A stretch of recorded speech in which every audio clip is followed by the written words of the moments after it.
Hey guys, I wanted to talk today a little bit about my experience with Wod Science and their experiment on recovery and how that pertains to men and women in their 40s and 50s.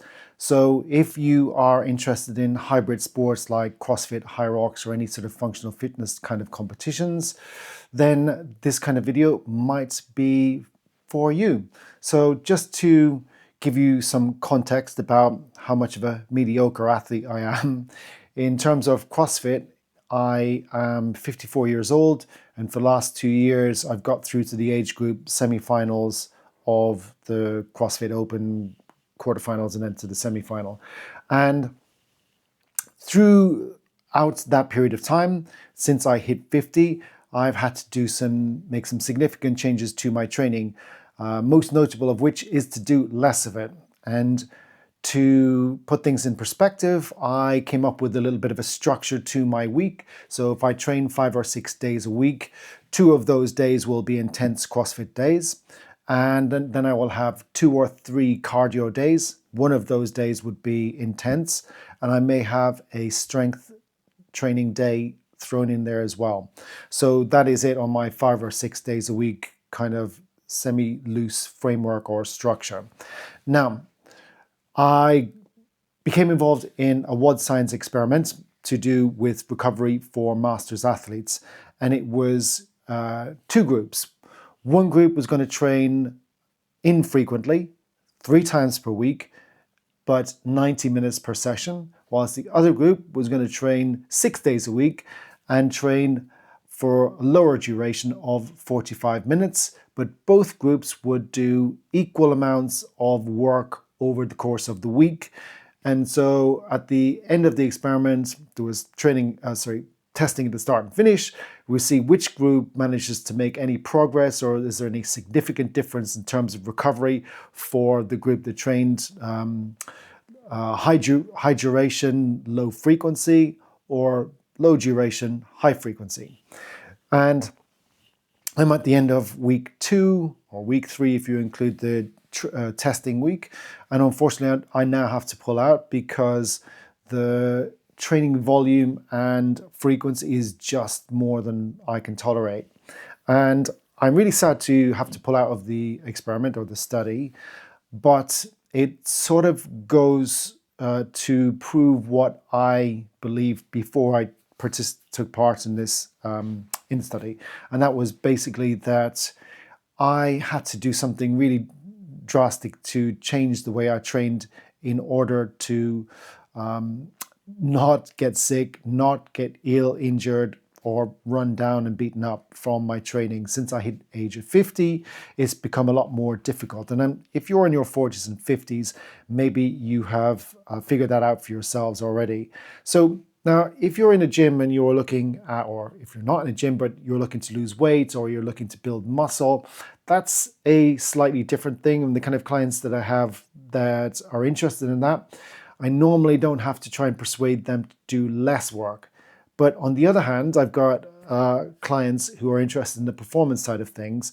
And most of my time is trying to get them to do less work, less intensity. So if you go out for a run, it doesn't have to be as hard as you can run on that day. Choose whether or not it's going to be a high intensity effort, or choose whether it's going to be a lower intensity, more easily recoverable type of fitness activity.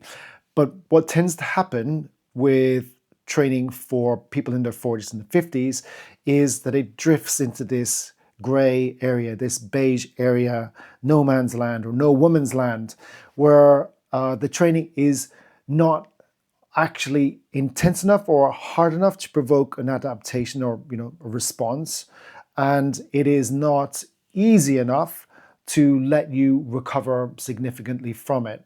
It's just this beige area of moderately hard training, and that's a killer. And that's what I found with this study. Every day, although it was labeled different, this is no criticism of Wod Science. This is purely my experience of that kind of training. And each day was, might have been labeled up as medium intensity functional training or high intensity functional training. So high intensity would be something like bike sprints. Okay, yes, that is high intensity. You're going to go all out for a short period of time, and the rest intervals are high versus the short duration of high intensity sprints. But what I was finding with the moderate intensity was that was pretty hard in itself. And even if the weights were scaled, or taking into account that I can't lift as much as some people, that the days would drift into being moderately hard. And so what I was finding is that every day was moderately hard or pretty difficult. And that, as I've just said, is that no man's land of the gray zone where you're not pushing hard enough to make an adaptation, and you're not taking it easy enough to allow your body to recover. And so it's been a big eye-opener for me, and it was a significant thing for me to have to change my training after the age of 50 to account for this. And now I'm hearing more people talk about this. There was one guy, Jason Grubb. He's the age group champion. I think he's about 6 years in a row. I think he may be the first year in his 50s, in the 50 to 54-year-old category.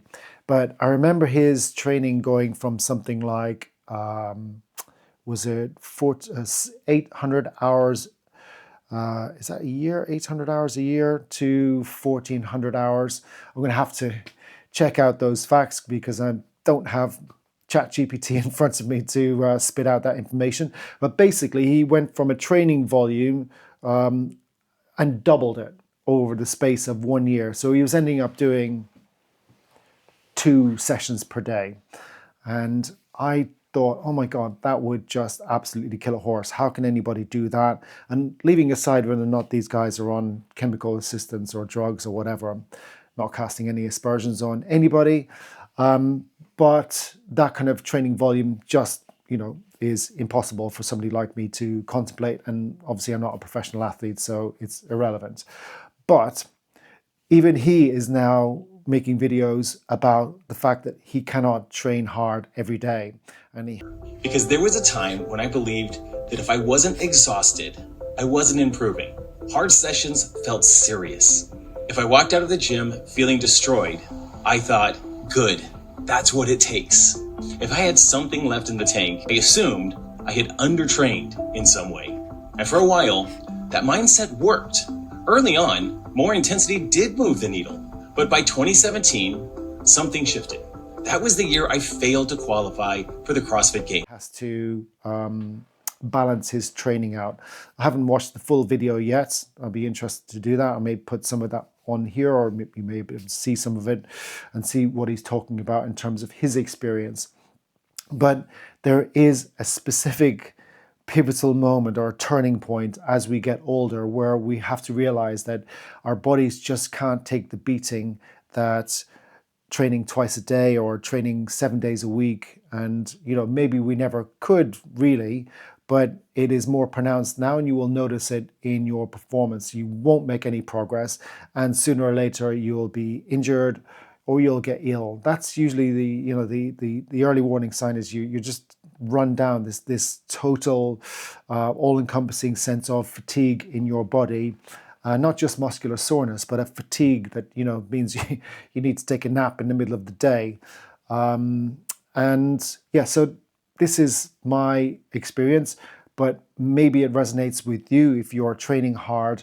Do your days drift into this middle zone that always seems to be moderately hard, not specifically too hard, but just this sort of middle ground of pushing as hard as you can on the day? And I would suggest that you take a step back, have a look at your structure, and make it a little bit more intentional. Are you purposefully training high intensity on the days that you want to? Are you purposefully training at a lower intensity on the days that you plan to.